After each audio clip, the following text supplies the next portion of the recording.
com seus irmãos, os sacerdotes, e edificaram a porta das ovelhas, a qual santificaram, e levantaram as suas portas até a torre de Meá, e eles a santificaram, até a torre de Anael.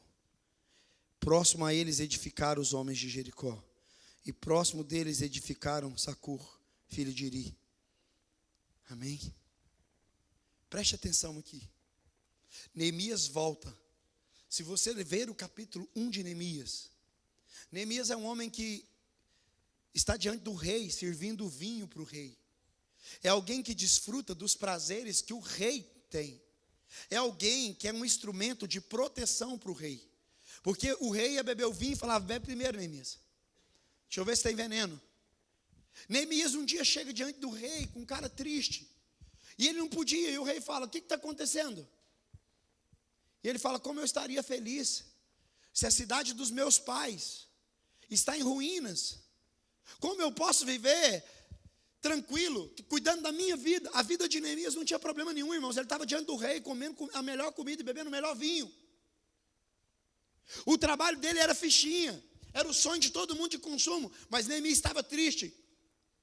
E aí Neemias, o rei fala: o que você quer que eu te faça? Neemias falou: eu quero ir embora, eu quero ir para lá construir. Eu quero sair do conforto de beber do seu vinho, para ir reconstruir as muralhas.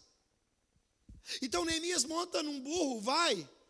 E ele ainda chega para o rei e fala: rei, se for do agrado do Senhor, me dê cartas, para que eu possa pedir madeira. Irmãos, todo mundo que está diante do rei vai ter legalias para pedir algumas coisas. Só um entre aspas. Sabe por que muitas vezes Deus não está te respondendo? Porque você não está diante dele. Neemias tinha uma intimidade com o rei. O rei falou: então o que você quer? O rei conheceu Neemias pelo semblante dele. Falou: você não está bem. E aí sabe o que acontece? Neemias fala: eu vou. E no capítulo 2, Neemias chega para reconstruir. E ele não tem nenhum outro animal, a não ser o que ele está montado, é um burro. Tem tantas ruínas, que aonde ele anda, ele fica 3 dias só observando. Mas depois do 3º dia, ele falou: agora nós vamos começar a reconstrução. Ele encoraja o povo. E ele fala: a primeira coisa que nós vamos construir é a porta das ovelhas. Aí você lê isso e fala: o que isso tem a ver com a minha vida? Você vai ver o que tem a ver com a sua vida. Engraçado que quem que reconstruiu a porta das ovelhas foram os sacerdotes. Porque nenhum mover de Deus vai começar na igreja antes de começar na vida dos sacerdotes. Por isso que um membro de uma igreja, a primeira coisa que ele deveria olhar é como o sacerdote dele vive. Porque tudo o que a igreja desfruta é do que o sacerdote desfruta. Tudo o que a igreja edifica é o que o sacerdote edifica. Os primeiros a reedificarem. E eles não começaram pelos muros. Eles começaram pelas portas. Eles começaram, não foi: vamos fazer essa muralha aqui, depois nós vamos ver onde é as portas. Não, nós vamos começar pela porta. Em Jerusalém tem 12 portas e cada uma tem um significado. E na vida de Jesus você vai ver isso claramente. Mas a porta das ovelhas, ela estava atrás, no fundo do templo. Ela não estava diante do altar, ela estava onde ninguém estava vendo. Mas era o lugar que entravam os cordeiros que deveriam ser mortos. Deus preocupou. Neemias vê uma igreja que funciona no exílio babilônico, chamado sinagoga, que tem tudo, mas não tem sacrifício. E a primeira coisa que Neemias constrói, ele fala: eu vou construir um lugar para a gente restaurar o sacrifício. Porque não adianta ter um templo se não tiver um lugar para as pessoas levarem o sacrifício. Depois, outro dia, eu falo sobre as 12 portas. É muito interessante. Porque tem a porta do lixo, tem a porta da guarda, aonde Jesus vai revistar o exército nos últimos dias. Tem a porta do ouro. Sabe o que era? Era onde o rei entrava. Quando o rei ia no templo, ele ia pela porta do ouro. Todo mundo sabia que aquela porta, quando ela se abria, era por dias especiais. Aí teve um dia que Jesus montou no jumento e passou por ela. Aonde os reis entravam, Jesus não entrou montado no jumento. Jesus sempre foi específico. E por que reconstruir a porta das ovelhas? Porque se tem uma coisa que Deus quer reconstruir nesses dias, é uma vida, não de um templo religioso, mas uma vida de sacrifício. Eu estava falando e contando um pouco da história. O templo que Jesus andou, sabe qual foi? Sabe o templo que Jesus falou que não ia ficar pedra sobre pedra? Foi o templo que Zorobabel construiu, ou reconstruiu. As portas que Zorobabel colocou, Neemias, sobre o muro, foi onde Jesus entrou. Jesus entrou pelos portais que eles construíram. Então, será que Ageu não estava falando sobre a glória da segunda casa? Será que ele não estava falando a respeito de Jesus aqui? Ele estava falando no primeiro templo, tinha ouro. No segundo, vai ter a presença do Deus vivo. O primeiro templo tinha lugares que não tinham acesso. No segundo templo, Jesus vai nos dar o acesso que é necessário. E aí eu amo a Bíblia, irmão, sabe por quê? Abra sua Bíblia em João capítulo 5.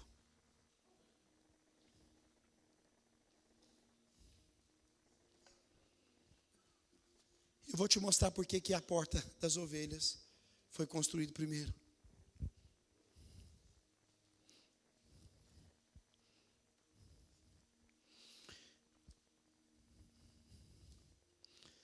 Evangelho de João, capítulo 5. Depois você deixa aberto, não fecha não.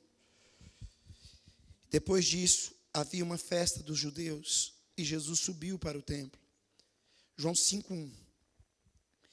Ora, em Jerusalém, próximo à porta do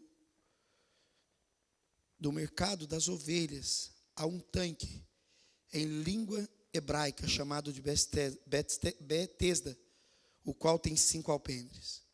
Nesse jazia uma multidão de enfermos, cegos, mancos, paralíticos, esperando o movimento das águas. Pois um anjo descia em um certo tempo ao tanque e agitava as águas. E aquele primeiro que pulava nas águas, após ela agitada, sarava qualquer enfermidade que tivesse. E ali estava um homem que tinha uma enfermidade há 38 anos. E Jesus, vendo deitado e sabendo que ele estava nesse estado havia muito tempo, disse: Tu queres ficar são? E o homem enfermo respondeu: Senhor, eu não tenho ninguém que me coloque no tanque quando a água é agitada. Enquanto eu vou, desce outro antes de mim. E Jesus disse: Levanta, toma o teu leito e anda. E imediatamente o homem ficou são, tomou o seu leito e andou. E aquele dia era Shabat, o sábado. Então os judeus disseram àquele homem que tinha visto curado: Hoje é sábado, não é lícito você carregar o seu leito. E ele respondeu: Aquele que me curou, o mesmo disse: Toma o teu leito e anda. Então eles perguntaram: Quem é o homem que te disse: Toma o teu leito e anda? E o que fora curado não sabia quem era, porque Jesus havia se afastado da grande multidão naquele lugar. Depois Jesus encontrou ele no templo e disse: Eis que tu já estás são, não peques mais, para que não te aconteça coisa pior.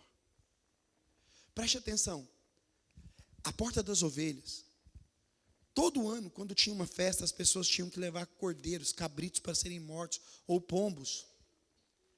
Então a porta das ovelhas se tornou a porta dos mercadores. Porque as pessoas tinham que cuidar de um animal o ano inteiro para ir para Jerusalém. E era também a porta da inspeção, porque quando você chegava com o cordeiro, alguém olhava e falava: não, esse cordeiro está com defeito, não serve. Então naquela porta se juntou muito mercadores que falavam: não, eu vou facilitar a vida de vocês. Vocês não precisam trazer mais cordeiro não, eu vendo para vocês aqui. Você lembra quando Jesus chega no templo e quebra o pau e chuta a barraca e fala: Vocês estão fazendo na casa do meu pai do mercado? É nesse lugar. Por quê? Porque o sacrifício que as pessoas deveriam cultivar, agora teve facilidade. As pessoas não precisam mais cuidar do cordeiro, elas chegam lá. E nessa porta não entrava quem estava de mão vazia. Essa porta era específica para entrar quem estava com sacrifício. Então, o sacrifício passava pelos mercadores, ia no sacerdote, e muitas vezes tinha que voltar nos mercadores. Mas diante desse lugar de sacrifício, tinha 5 alpendres. E havia um conto religioso que dizia o seguinte: tem uma água aí que se move. Uma vez por ano, ou de vez em quando, vem um anjo e toca na água. E quando toca na água, o que primeiro que pular na água vai ser curado. Ainda bem que era rasinho, irmãos. Porque imagina um aleijado pulando lá. Aí ele não foi curado, porque o outro foi primeiro. E para sair do tanque? Imagina a bagunça que era. E Jesus entra nesse lugar. A Bíblia não diz que Jesus está com um cordeiro. Jesus entrou num lugar onde só podia entrar com sacrifício. Ele não entrou pela frente do templo, ele entrou pelo fundo do templo. E ele entra, e quando Jesus entra no lugar do sacrifício, ele está falando para nós: eu sou o próprio sacrifício. Sou eu que vou remir vocês. E ele andando, passando, e quando ele olha, a Bíblia diz que tinha mancos, aleijados, doentes. No lugar do sacrifício, estava cheio de impossibilidade. E aí Jesus viu um homem e falou: eu conheço ele. Irmãos, imagina um homem ficar 38 anos na sua cidade, sentado no mesmo lugar. A cidade inteira conhece ele ou não? Imagine, eu sei que toda cidade aqui, cada um de nós é de um lugar do Brasil. E toda cidade tem um louco que todo mundo conhece. Tem ou não tem, irmãos? É o Tonzinho que anda na rua. É o Mauro doido. Tem alguém que é doente. Na minha cidade tinha alguns que andavam pedindo dinheiro, você sabia. Então aquele homem está 38 anos sofrendo por uma doença. Todo mundo conhece ele. E aí Jesus passa e para nele. Porque o caminho do sacrifício não era para ter aleijado. Então eles param. Jesus para e fala para ele assim: o que você tem? E ele falou, começou a dar desculpa. E Jesus falou: você quer ser curado? Jesus não perguntou a ele o que estava acontecendo. Jesus falou: você quer ser curado? E ele responde Jesus com a desculpa. Eu aprendi algo nessa manhã, irmãos, na porta das ovelhas, no caminho que Jesus passa. Tem muitas coisas que não estão acontecendo na nossa vida, porque no lugar do sacrifício não está encontrando sacrifício, está encontrando desculpa. E toda vez que no caminho do sacrifício encontra desculpa, sabe o que vai acontecer? Vai encontrar impossibilidade. Vai encontrar sofrimento. Vai encontrar coisas que parecem imutáveis. Jesus não virou para aquele homem e falou assim: por que até hoje você não foi curado? Ele perguntou: você quer? Jesus é direto. E aquele homem: não, é porque ninguém me joga, não tem ninguém por mim, ninguém me ajuda, eu não sou crente demais, assim, porque Jesus falou: não, você está na rota do sacrifício, para de inventar desculpa. Aí Jesus não tem muita conversa com ele. Jesus falou: levanta e anda. A Bíblia diz que esse homem nem sabia quem era Jesus. E desfrutou dos milagres dele. Tem gente que não sabe quem é Jesus, mas está desfrutando da provisão dele. Porque Jesus passou no lugar. Tem crente que não, tem pessoa que não é crente, mas está no lugar do sacrifício. E ela passa onde Jesus está. E Jesus fala: o que você quer que eu te faça? E ela é precisa para responder. Irmão, sabe o que Neemias e esse texto me mostram? Que Deus não veio construir um templo, Deus veio construir um acesso. Para ter o sacrifício chegar ao templo, precisava ter uma porta das ovelhas. Para que o milagre acontecesse na vida daquele homem, precisava que uma porta fosse colocada para que o cordeiro passasse. E aí eu amo Jesus, porque Jesus sai das parábolas e ele continua falando delas. Aí no capítulo 7 de João, versículo 9, Jesus fala assim, ele vai falar: eu sou a porta.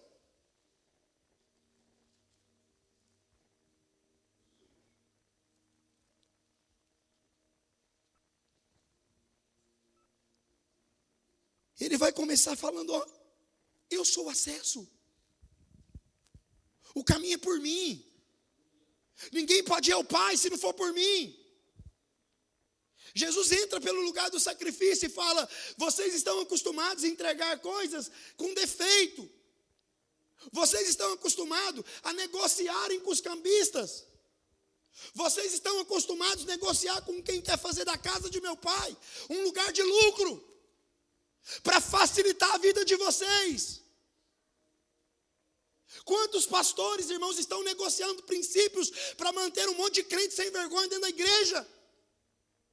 Fazendo um evangelho, um sincretismo religioso, uma mistura de um monte de crença pagã. Não é você que precisa aceitar o evangelho, mudar o evangelho. Não é o evangelho que precisa mudar por causa de você. É você que precisa mudar por causa do evangelho. Quantos de nós procuramos igrejas que são mais leves para a gente ter uma vida meio medíocre? Eu vou nessa igreja porque aqui eu posso continuar com o meu pecado. Continua com o seu pecado e vá para o inferno com ele. Não precisa mais guardar o cordeiro durante um ano. Ele não precisa dormir. Irmãos, quando alguém cuidava de um cordeiro, se o cordeiro tinha que ficar um ano cuidando dele. Se quebrasse a unha, tinha que arrumar outro. Eles geralmente iam para Jerusalém carregando o cordeiro de um ano, sabe como? Na mão ou nas costas. Porque se o cordeiro estivesse andando, ele podia tropeçar.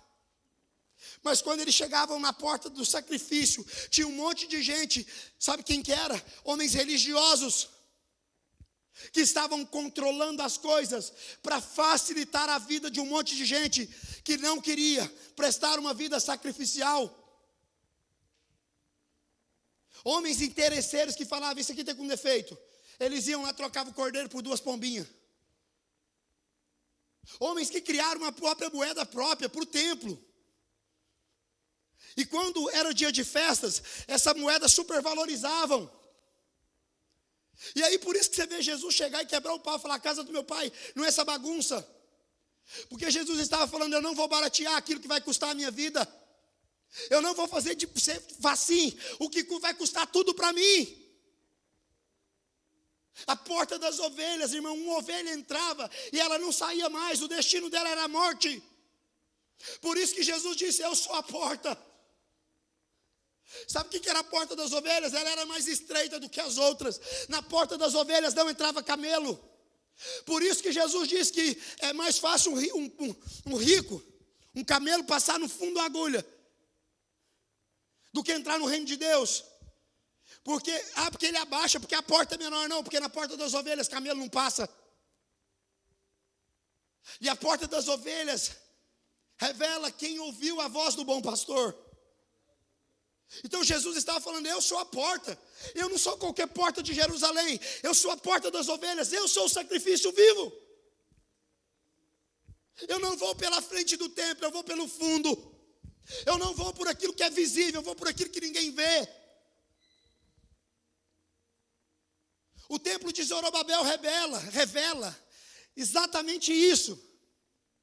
Que no meio da simplicidade, Deus levantaria um homem chamado Jesus de Nazaré, que não teria cara de um rei, mas que viria como um cordeiro, que passaria pelos portões de Jerusalém e não voltaria vivo de lá. Como um cordeiro mudo, a Bíblia diz em Isaías 53, nenhuma palavra saiu da sua boca. Irmãos, quando você vai matar uma ovelha, eu nunca matei, mas eu já vi vídeos. Ovelha não fica se debruçando, não. Ovelha se rende rápido. Jesus não ficou: eu tenho que sobreviver, não. Ele se entregou. Jesus falando em João, ele fala: ninguém tirou minha vida, eu a dei. Eu a dei aos homens. Então deixa eu te falar uma coisa: Deus está falando conosco sobre um modelo de vida. Deus falou: eu coloquei o tabernáculo para me representar, eu coloquei o templo para me representar, não adiantou. Eu levantei outro templo agora, eu vou mandar o meu filho para me representar. Por isso que Jesus falou: esse templo valeu até os dias de hoje, agora não vai ficar pedra sobre pedra. Não vai ficar nada. 70 anos. Depois de Jesus destrói todo o templo, Jesus falou, eu vou reconstruir em 3 dias. Porque Jesus estava falando, eu vou mudar o lugar de adoração. Não vai ser mais o lugar visível. A adoração agora vai ser uma vida sacrificial pregada numa cruz no madeiro. Por isso que Jesus vai pregar. Deixa eu te contar uma coisa. Do lado da porta das ovelhas, sabe qual porta que está? A dos peixes. Sabe por quê? Os discípulos de Jesus, a grande maioria era o quê? Jesus já estava apontando. Tem homens que não vão conseguir entrar pela porta das ovelhas. Porque eles são mercadores que vendem peixes. E eles não vêm só para morrer, eles vêm, sabe para quê? Para alimentar uma multidão depois de mim. A Bíblia diz que no fim dos últimos dias, Jesus virá sobre a porta da guarda. Ele vai revisar o exército. Mas a Bíblia diz que quando ele vier reinar sobre a terra, ele vai entrar pela porta de ouro, aonde os reis entravam, para a porta do ofício. E a representatividade não vai estar mais num lugar, vai estar nele. O que isso tem a ver com a minha vida e com a sua vida, irmãos? Sabe por que o evangelho perdeu sentido para você? Sabe por que as coisas, você não consegue ver Deus agindo em seu favor? Porque tem gente vendendo ovelha na porta do templo. Porque no lugar que era passar o sacrifício, tem gente oferecendo facilidade. Facilidade não combina com o cristianismo. Aí eu quero ter uma vida assim, irmão, procura outra religião ou inventa uma para você. Porque o padrão do cristianismo é Cristo. E ele foi para uma cruz do Calvário morrer. A porta das ovelhas está falando de um acesso. Jesus, irmãos, ele abriu o caminho para mim e você, para que eu e você pudesse voltar a Deus. Ele falou, ninguém vai ao Pai a não ser por mim. Ele está falando, eu não vou construir muralha para te proteger, eu vou construir um portal para você entrar. Deus não quer que você se enriqueça, Deus quer que você o conheça. O propósito de Deus nunca foi te enriquecer, foi se revelar para você. O propósito de Deus nunca foi fazer uma vidinha tranquila, sem sacrifício, não. Na verdade, Deus quer que você perca a sua vida para você encontrar Ele. Eu li esse texto e eu falei, meu Deus. Por isso, irmãos, que é inadmissível. Eu estava esses dias falando com a minha esposa, é inadmissível alguém que vive integralmente da obra de Deus e não ora. Por isso é inadmissível alguém que quer fazer parte do que Deus está construindo e não quer ter uma vida sacrificial. Sabe por quê? Porque não combina. Porque todas as nossas obras são aparelhadas com a vida de Cristo. Eu não sei se você lê a Bíblia e faz perguntas, mas eu já perguntei, por que Jesus ressuscitou e continua com as marcas nas mãos? Por que ele está com os pés furados ainda? Sobre o trono eterno, ele está com as mãos furadas. Os anjos olham para ele e cantam santo, santo, santo. E se ele levantar as mãos, tem um buraco na mão. Por quê? Porque na mão está a marca da obediência de Jesus. Do sacrifício. Deixa eu te falar uma coisa para vocês, irmãos. Eu tenho entendido isso, hoje eu estava orando e mudou uma chave na minha vida. A glória de Deus não é para nos empolgar. Deus não quer encher uma igreja para a gente ter uma forma de grandeza, não. Sabe o que Deus quer agora? Habitar em nós. Para que a grandeza dele se manifeste em mim e em você. Deus não quer ter uma igreja grande para impressionar os homens. Deus quer ter homens grandes para impressionar o mundo. Por que Jesus não abriu uma igreja? A igreja do Filho de Deus. Maranata. Igreja da última hora. Não, ele não abriu. Porque ele falou, a minha forma, eu vou ensinar homens a fazer exatamente o que eu faço, obedecer, ao ponto de morrerem por obedecerem a palavra. A porta do sacrifício diz a isso, irmãos. Jesus está te convidando para entrar num lugar. Talvez você até entrou num lugar de sacrifício, mas não foi para sacrificar nada, foi para pedir. Tem gente que entra no lugar da presença de Deus, e a única coisa que ele sabe falar é dos problemas que ele tem. Oh Deus, o Senhor sabe a minha luta, eu estou assim, eu sou aleijado, 38 anos, o Senhor sabe como é. No lugar que era para passar o cordeiro, para remir, tem alguém chorando. Ali não era lugar para isso, lá era lugar para o cordeiro entrar. Lá era lugar para o sacerdote olhar e falar, está perfeito, pode ser imolado. Deixa eu te fazer uma pergunta, você entra na presença de Deus para sacrificar a sua vida a Deus, ou você está entrando para pedir coisas? Porque se você está entrando para pedir coisas, eu posso te dizer, Ele pode até te responder, mas talvez você nunca vai saber quem Ele é. Você só conhece um Deus que te dá coisas. Então Ele é quase parecido com o Papai Noel, que você espera o ano inteiro para Ele aparecer. Irmãos, eu não quero conhecer a Deus só, eu quero ser conhecido por Ele. Porque no final dos tempos, Jesus não vai me perguntar, aparta de mim porque você não me conheceu. Ele vai falar, eu não te conheço. O negócio agora não é conhecer a Deus, é ser conhecido por Ele. O negócio agora é quando Deus olhar para a terra, Ele falar, não, pode ter todo mundo vivendo igual, mas tem alguém ali que está fazendo algo diferente. Agora não diz respeito só viver mais com as minhas dores, no lugar do sacrifício. Agora diz respeito, sabe o quê? Ter um entendimento correto para saber quem Cristo é. Deixa eu te contar uma coisa, irmãos. Tem muita gente nesse texto de João que recebe um milagre e entra no lugar que não poderia entrar antes. Porque esse homem durante 38 anos, ele não pôde entrar no lugar da festa. Ele ficava na beirinha da religião, mas não podia entrar porque ele era imperfeito. Mas no dia que Jesus passou por aquele homem, Jesus falou para ele assim, levanta e anda, pega a sua cama.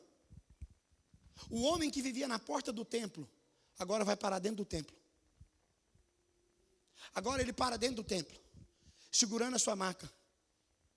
E a religião que fala que um homem não pode entrar no templo com a maca, ou melhor, que fala que um homem no sábado não pode nem carregar a maca, já vai logo ver igual o que está acontecendo. E pergunta, um homem que me curou, ele nem sabia quem era Jesus.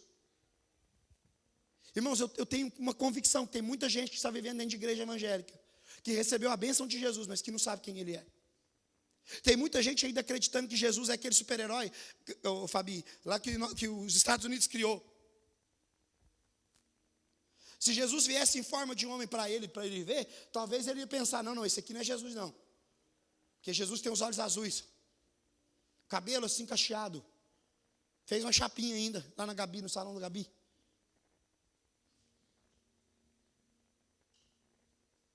Não sabe, mas está usufruindo dos milagres dele.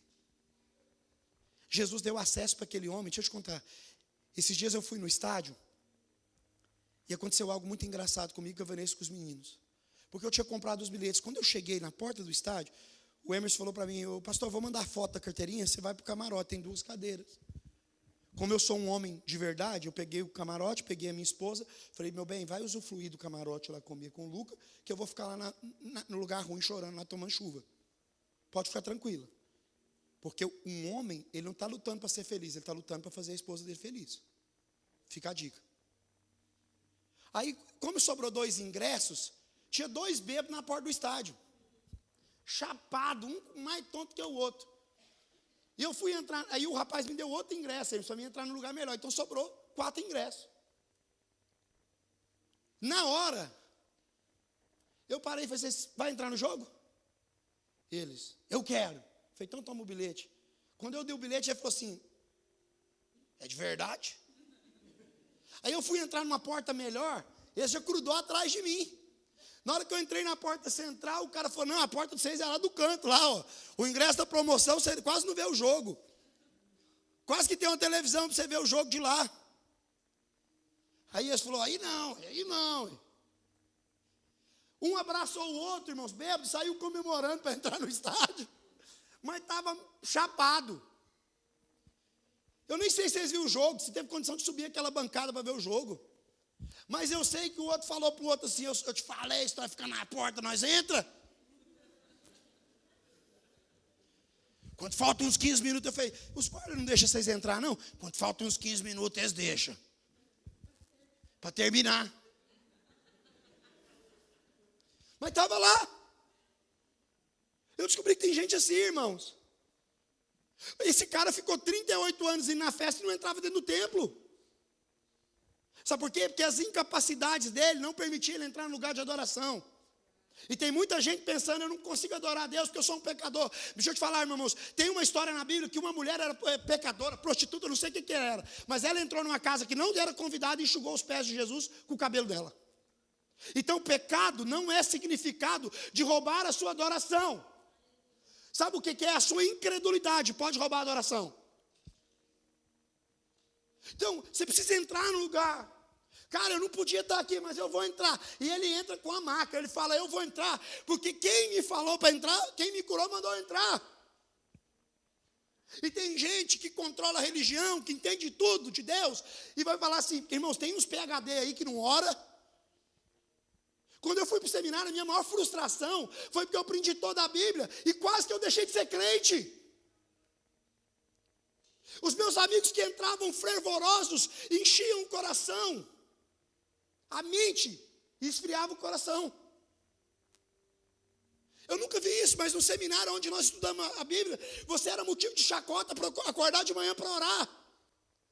Você era motivo de chacota porque você ia jejuar. Nas mesas que assentavam, não falávamos da Bíblia, falávamos do salário que iríamos receber, do plano de carreira.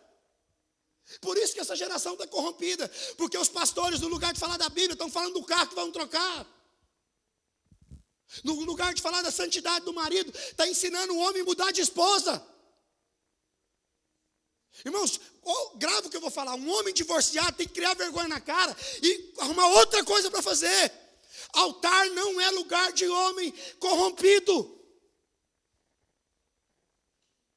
Por que nós estamos vivendo dias caóticos? Porque ninguém quer criar acessos.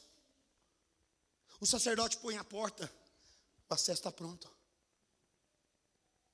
Aí sabe o que eu amo, irmãos? O cara fica sabendo quem é Jesus. Aí ele volta na religião para falar, eu quero contar para vocês quem me curou. Deixa eu te falar uma coisa. No primeiro encontro ele não sabia quem era. Mas no segundo encontro ele descobriu quem era Jesus. Deixa eu te falar, você não precisa descobrir quem é Jesus no primeiro dia que você vem na igreja. Eu vou te falar que eu andei com ele uns 15 anos para me ter clareza de quem ele era. E deixa eu te falar, todos os dias de manhã, quando eu fico com ele, eu falo, uau, eu não sabia que você era assim. Sabe por quê? Porque nós somos doutrinados, ensinados sobre um Deus que parece grande e poderoso. Ele vem montado num cavalo, mas ele é simples e humilde. Ele mandou com que os servos dele, aprenda de mim que sou manso e humilde. Ele não tem aparência.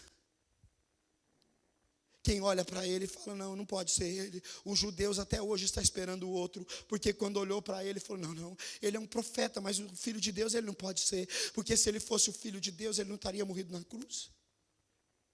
O que os ladrões, o que os soldados falaram para Jesus, irmãos? Se tu és o filho de Deus, prova, desce daí. Porque na concepção humana era impossível o filho de Deus se entregar. Mas o filho de Deus não estava aqui para provar quem ele era. Ele estava aqui para provar, para mim e para você, um sinal, um modelo de obedecer, de ficar calado quando você está cheio de razão, de morrer numa cruz, quando você pode dar uma palavra e acabar com tudo. Deixa eu te falar, Deus está criando um acesso para nós. Jesus está abrindo o fundo do templo, para que eu e você tenham uma vida de sacrifício. Irmão, deixa eu te falar, você pode não gostar disso, mas Deus gosta de sacrifício. A Bíblia diz que sobe como aroma suave. Quando queimava o sacrifício, matava e queimava. Sabe o que acontecia? Não sobrava nada. Aí o cheiro subia e Deus, recebi. Deixa eu te falar, quando não estiver sobrando mais nada de você, Jesus vai falar, eu estou feliz com ele. Quando você parar de criar as regras do seu jogo, Quando você parar de criar as regras do seu casamento. Não, eu posso isso, minha mulher não pode isso. Quando você entrar num lugar de sacrifício pela sua mulher, você vai ver o que vai virar seu casamento. Jesus mandou a mulher ir atrás, o homem na frente. Tem umas mulheres que querem pular na frente. Vai na frente, filha. Pra você ver o que vai acontecer, vai morrer você e sua família inteira. O dia que a mãe de Jesus empanou de andar com outras mulheres, ela esqueceu Jesus no templo. Tem muita mulher que está andando no grupinho e está esquecendo o filho que está se perdendo dentro do templo, dentro da igreja. Mas tem muito homem covarde que casa com a mãe e quer andar de mão dadinha com a mãe. Aí ele olha para a esposa dele e faz da esposa dele uma mãe. O lugar do homem é na frente, sabe por quê? Porque Jesus falou, o homem tem que morrer pela mulher. E o lugar da mulher, ela não é pior, porque a nossa geração fala, não, eu já vejo umas pastoras pregando, não, o homem é o cabeça, a mulher é o pescoço. O pescoço vai onde a cabeça quer, é verdade. Uma geração de Jezabel é assim mesmo, manipula tudo. A mulher nunca foi pescoço na Bíblia, a mulher é costela. Sabe por quê? Pega a sua costela aí, filha, para mim, me dá a costela. Não tem como nem ver a costela.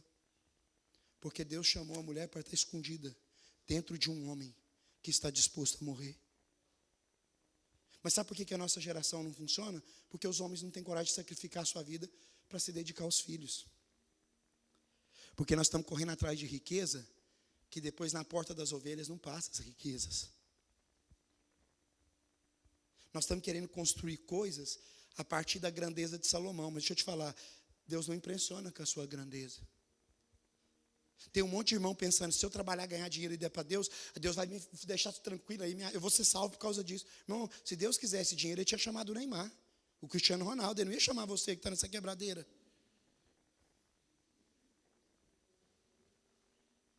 Ou chamar do Sheik da Arábia. Esse aqui mesmo. Deus não está atrás de coisas. Deus está atrás de homens que entram pela porta das ovelhas, disposto a entregar a Ele tudo o que é necessário. Sabe o que é o bom? Quando você pegava o ovelha, você entregava na mão do sacerdote. Não era ele que fazia o sacrifício. O sacerdote colocava a mão na cabeça do cordeiro, fazia uma oração de expiação, colocava a mão na cabeça do cara e falava, você pode ir. Ele entrava de mão cheia, ele saía de mão vazia. Sabe o que é o problema de nós? Muitos de nós que estamos querendo chegar na presença de Deus de mão vazia e estamos querendo sair de mão cheia. Irmãos, tudo na minha vida, todas as coisas que eu não conseguia, eu consegui no sacrifício. Quantas vezes eu dei tudo? Porque eu falava, já que eu não tenho, eu vou dar tudo. Se tem uma coisa que eu gosto é quando eu não aguento, aí eu vou. Quando eu estou cansado, aí eu vou. Eu lembro um dia que eu morava em casa do Leão, lá na base missionária, e eu estava muito doente. E eu não fui na oração de manhã. E eu cheguei para meu pai depois, ele falou, filho, eu senti sua falta. O anjo passou e perguntou se você estava aqui. E eu falei, ele veio hoje, ele perguntou por você. Eu falei, pai, você falar, estou muito ruim. Ele falou, filho, deixa eu te ensinar um negócio. Enquanto você ficar dando desculpa, você vai ficar igual paralítico, 38 anos. Para de dar desculpa.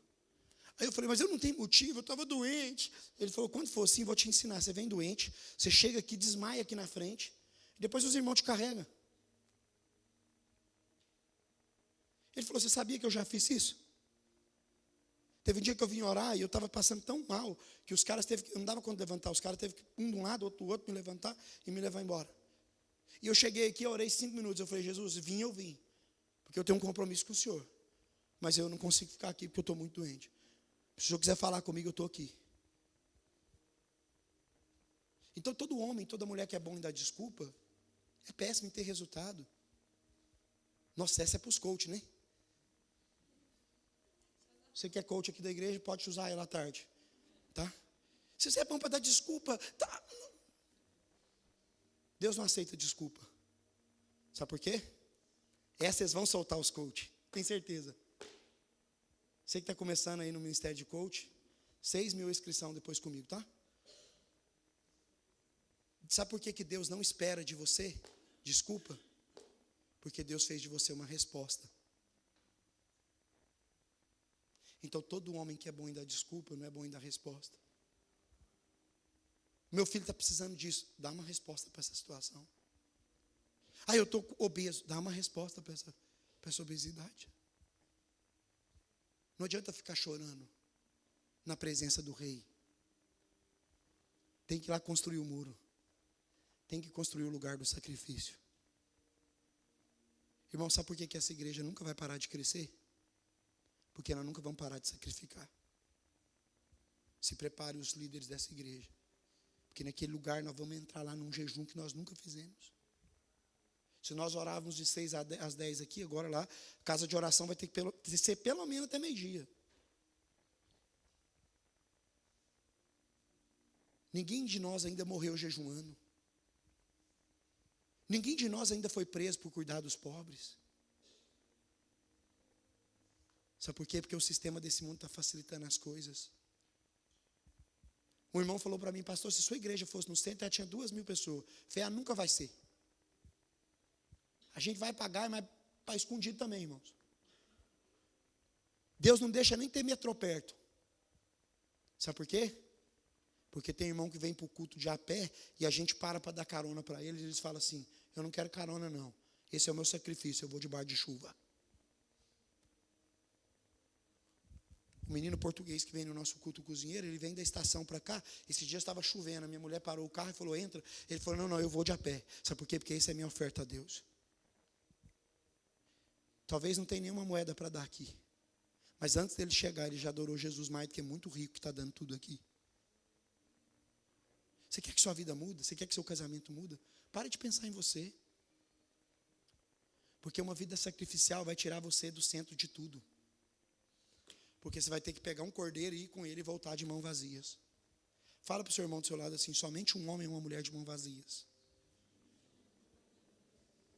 pode receber de Deus alguma coisa. Amém? Jesus, ele é o acesso. Não precisa abrir não, eu só vou ler para vocês isso. No último capítulo de Apocalipse. Sabe aquele filme que acaba, sobe as letrinhas assim? Você já leu as letrinhas? Quem aqui que depois que o filme acaba no cinema fica para ver os... Quem? Levanta a mão. Eu não sabia disso não, eu sou mineiro, né? Eu descobri lá em Minas Gerais, quando desliga já apaga a luz logo para economizar. Mas esses dias meus filhos fez eu segurar e mostra os erros, né? Foi mais ou menos aqui. Já tinha acabado. João falou tudo, de como ia ser, das revelações. Aí aqui, quando as letrinhas subiu, olha o que ele deixou escrito. Salmo 22, 14. O Salmo não, Apocalipse. Depois vocês lêem, irmão, Salmo 22, 14. Deus quer falar com algum irmão nisso. Não tem 22, 14, irmãos. Tem irmão aqui que está doido por uma palavra de profecia para mim. Tem irmãos, que é tão santo que eles ouvem de Deus o que a gente nem falou. E tem uns que é a mente criativa, né? Eu era assim. O pastor pregava da viúva, eu entendia dos órfãos. Abençoados são aqueles que praticam meus mandamentos, para que eles tenham direito da árvore da vida e possam adentrar os portões da cidade. Jesus vai mandar você entrar por uma porta. Eu quero terminar dizendo, a porta que Jesus vai te chamar para andar, você não vai levar a sua conta do banco, você não vai levar a sua aliança. Pastor, então é um chamado à pobreza? Não, é um chamado ao sacrifício. Você sabe por que o reino de Deus não é dado aos ricos, irmãos? Que é difícil um rico herdar o reino de Deus? Porque geralmente o rico tem sobrando, e nada para o rico é sacrifício. Eu já vi homens que davam 5 mil e era como se nós dessemos, eu e você, Iago, 5 euros. Eu já vi homens que ofertar 1 milhão de euros, Neymar perdeu 1 milhão no joguinho lá. Deu só uma choradinha, irmão, assim, fingida. Se eu perdesse 10 mil lá, eu virava um mortal, pulava do prédio. Sabe por quê? Porque Jesus sabia. Jesus não estava falando sobre dinheiro, ele estava falando de uma vida de sacrifício. Porque quem sacrifica sempre vai depender de Deus. Domingo passado eu falei sobre Isaac. E hoje eu estou falando sobre Jesus. Comece a sacrificar. Você vai ver se ele não vai vir. Para de dar desculpa. Para de reclamar. Você vai ver se ele não vai vir. Você vai ver. Eu estava orando e falei, Jesus, por que o Senhor manda o profeta para a casa da viúva? Jesus falou, é porque a viúva precisava do profeta. Eu falei, mas o profeta precisava da viúva? E Jesus falou, não. A viúva precisava do profeta. Mas se a viúva não tivesse coragem de entregar ao profeta, ela não tinha tido a provisão. O que Jesus está ensinando aqui, se você não acreditar que Ele é a porta, você nunca vai chegar a Deus. Você pode até entrar no templo. Porque preste atenção nisso. Muitas portas te levam ao templo. E tem portas que te levam até um acesso mais rápido. Que você chega na frente. Todo mundo está vendo você entrar dentro do templo. Mas a única porta que acontece coisas sobrenaturais é a porta dos fundos. É a porta do sacrifício. Deus não chamou ninguém para entrar na frente com um cesto cheio de trem. Vou ofertar. Ele fez entrar no fundo. Para que ninguém visse. Porque a hipocrisia quer mostrar para os outros quem nós somos. A santidade quer matar quem nós somos para os outros. Amém? Fique em pé, por favor. Eu estou me sentindo aqui. Que silêncio, irmãos. Dá um sorriso aí, pelo amor de Deus. Fala para o seu irmão, meu.